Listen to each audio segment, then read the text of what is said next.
Zhou Kor, noticing Liang Yu's distress over the cancelled martial arts class and lack of food, warmly invites her inside for a meal.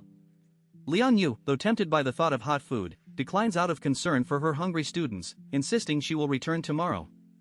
Zhou Kor apologizes for the wasted trip, and Liang Yu departs with a stubborn yet dignified demeanor. Inside, Yang Xinxin joins Zhou Kor, and they discuss Liang Yu's situation, with Yang Xinxin noting that bringing back a single meal would only cause conflict among the students rather than solve anything. Their conversation shifts to Zhang Yi's absence, with both speculating that his forgetfulness might be a deliberate tactic to escalate tensions among Liang Yu's students and force her to confront reality, admiring his perceptive and strategic nature. On her way back, Liang Yu passes the Lujiang River, where she observes women and children breaking ice to fish for survival, their faces numb and lifeless. This stark contrast to her own students' unwillingness to strive hardens her resolve. She acknowledges that Zhang Yi was right about her overprotection. Touching her hungry stomach, she silently decides it is time to make her students step out of their comfort zones and face the harsh realities of their world, no longer shielding them from necessary hardship. Returning to Shujia town, Liang Yu enters the students' crowded living quarters, where they immediately notice her empty hands and erupt into anxious demands for food. She calmly explains that Zhang Yi is out and there is no food today, suggesting they go catch fish themselves. The students react with outrage, complaining about Zhang Yi's unreliability and shifting blame onto others rather than accepting responsibility. Their hunger fuels their frustration, and they vocalize their sense of entitlement, ignoring Liang Yu's reminders of Zhang Yi's past help and the transactional nature of their arrangement. The situation escalates when one girl that Yang Xinxin and Lu Karen are heartless for not helping them, sparking a wave of envy and resentment among the students. They viciously attack their former classmates, accusing them of selfishness and betrayal, dredging up minor past favors to justify their bitterness.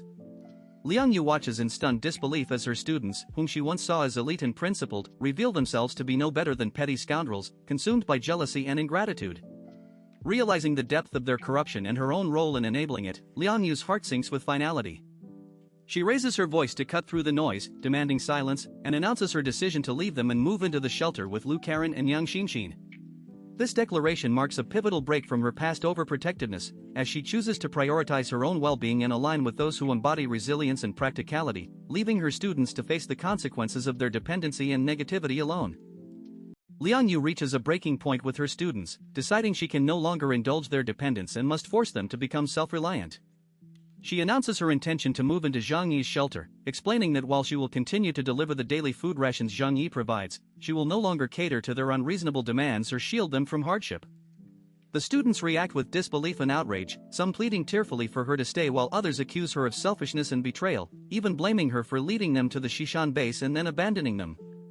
Their entitled complaints only solidify Liang Yu's resolve. Gripping her tang sword, she turns away from their desperate cries and walks firmly toward the shelter, leaving them to face the harsh world on their own. At the shelter, Zhou Kor warmly receives Liang Yu but senses her troubled mood, tactfully summoning Lu Karen and Yang Xinxin to keep her company. The three settle on a sofa, where Liang Yu first inquires about her former students' lives. Lu Karen enthusiastically describes their comfort and happiness under Zhang Yi's care, mentioning her dedicated studio and lack of chores, while Yang Xinxin observes Liang Yu's unspoken desire to join them. Liang Yu admits her decision to leave the other students, echoing Zhang Yi's view that overprotection breeds dependency, but she hesitates, flushed with embarrassment over her own longing for an easier life in the shelter. Yang Xinxin sees through Liang Yu's conflict, directly asking if she wants to move there for her own comfort. Caught off guard and flustered, Liang Yu struggles to justify her motives as a teacher who should prioritize virtue over personal desire. Yang Xinxin gently takes her hand, offering reassurance that everyone has the right to pursue happiness and affirming that Liang Yu made the right choice.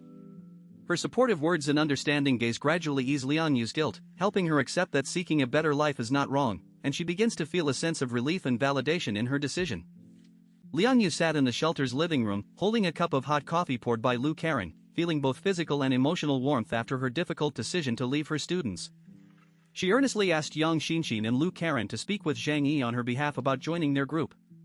Lu Karen responded optimistically, assuring her that Zhang Yi valued talent and would welcome her, while Yang Xinxin, more cautious and strategic, clarified that Zhang Yi had strict principles, particularly requiring obedience to his orders in combat situations.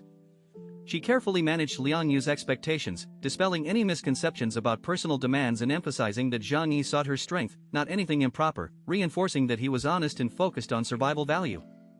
Yang Xinxin subtly revealed that the intermittent fasting plan, providing limited food to pressure Liang Yu's students, had successfully strained their relationship, leading to her arrival. She positioned herself as an ally who had laid the groundwork for Zhang Yi's negotiation, suggesting he could make slightly unreasonable demands with her support. When Zhang Yi returned and was greeted by Yang Xinxin at the door, she quickly briefed him on Liang Yu's presence and the deteriorated student dynamics, highlighting her role in the persuasion. Zhang Yi, pleased and unsurprised, recognized the opportunity to recruit a powerful superhuman and instructed Fatty Su and Uncle Yu to wait elsewhere to keep the discussion private. Composing himself, Zhang Yi entered the living room with Yang Xinxin, his eyes meeting Liang Yu's nervous gaze. He maintained a calm demeanor, greeting her with a faint smile as he prepared to discuss the terms of her inclusion, aware of her vulnerability and the leverage he held through her student's situation. The atmosphere was tense with unspoken negotiations, as Liang Yu awaited his conditions with a mixture of hope and anxiety, while Zhang Yi calculated how to secure her allegiance under his command.